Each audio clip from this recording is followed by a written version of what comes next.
Comme pour le forage vertical, nous avons ici des boutons pour le forage horizontal.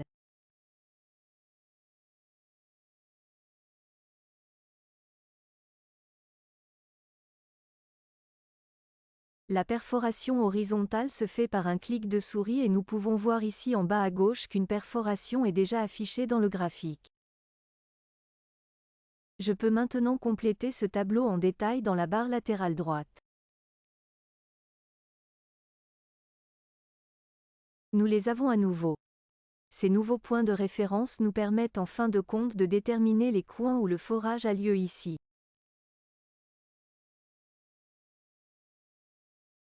Je sélectionnerai ici le coin inférieur droit, et il est donc logique de percer ici à partir du côté droit.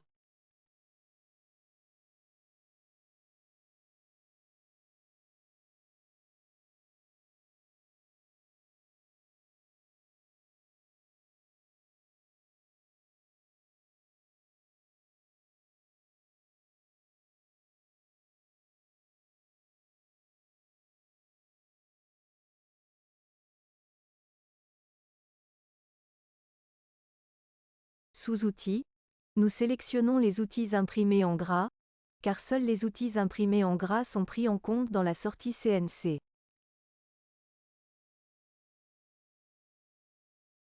Ces outils imprimés en gras sont également présents ici dans la configuration de la machine, tandis que d'autres fraises ou outils peuvent être créés ici mais ne sont pas affectés à la machine.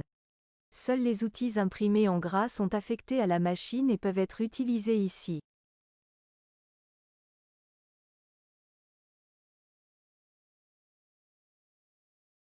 Le type d'outil est une information spécifique au post-processeur, car vous pouvez utiliser les types d'outils pour définir plus en détail les outils spécifiques à la machine.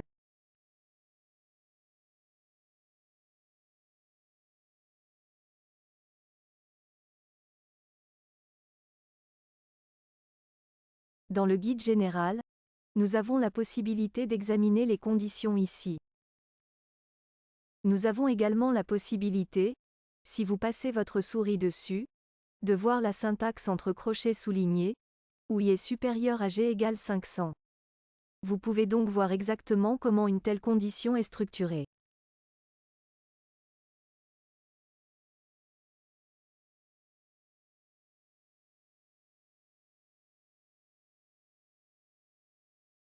Nous avons également la possibilité, si vous passez votre souris dessus, de voir la syntaxe entre crochets soulignés, où i est supérieur à g égale 500. Vous pouvez donc voir exactement comment une telle condition est structurée.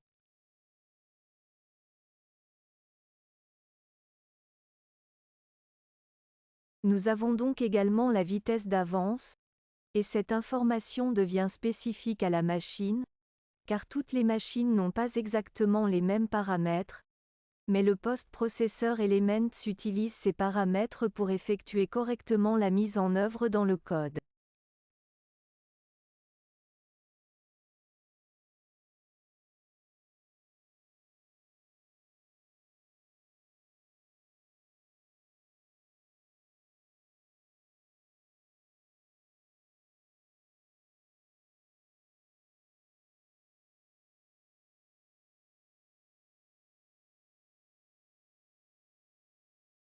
Nous avons donc également cette rangée horizontale de trous, avec des fonctions similaires, avec des options de rotation, d'inclinaison et de miroir.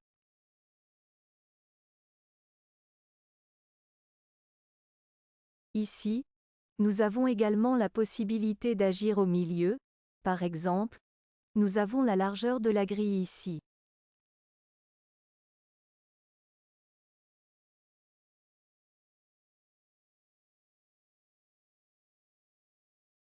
Nous pouvons à nouveau entrer la marge, la distance que nous voulons avoir par rapport au bord de la plaque, nous pouvons entrer une valeur de départ.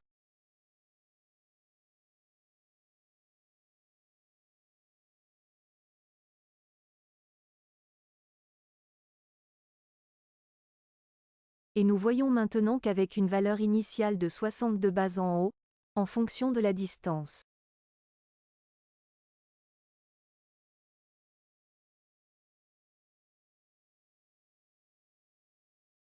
Et nous pouvons maintenant voir que nous travaillons à partir du centre, comme nous le voyons avec le numéro 3, que 3 trous sont maintenant percés à partir du centre.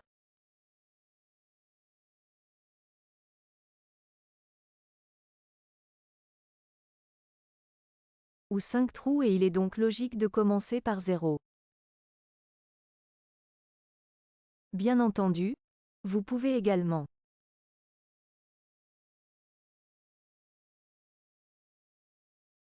percer ici 3 trous de base en haut, puis commencer bien sûr par l'avant, et vous pouvez donc à nouveau fixer une valeur initiale de 20 mm et vous déplacer ici en conséquence.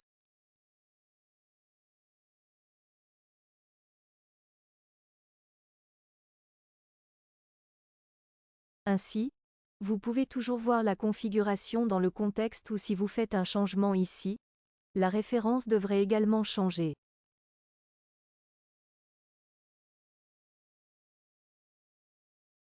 Vous pouvez, bien sûr, effectuer les distances à partir d'ici, et c'est connecté ici.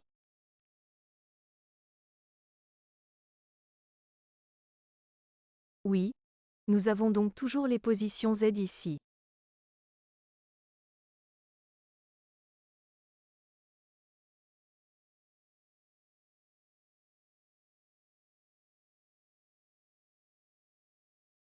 Je peux refaire la sélection ici et voir maintenant qu'il est possible de faire une distance à partir de la gauche, par exemple, ou à partir de la droite ou du centre.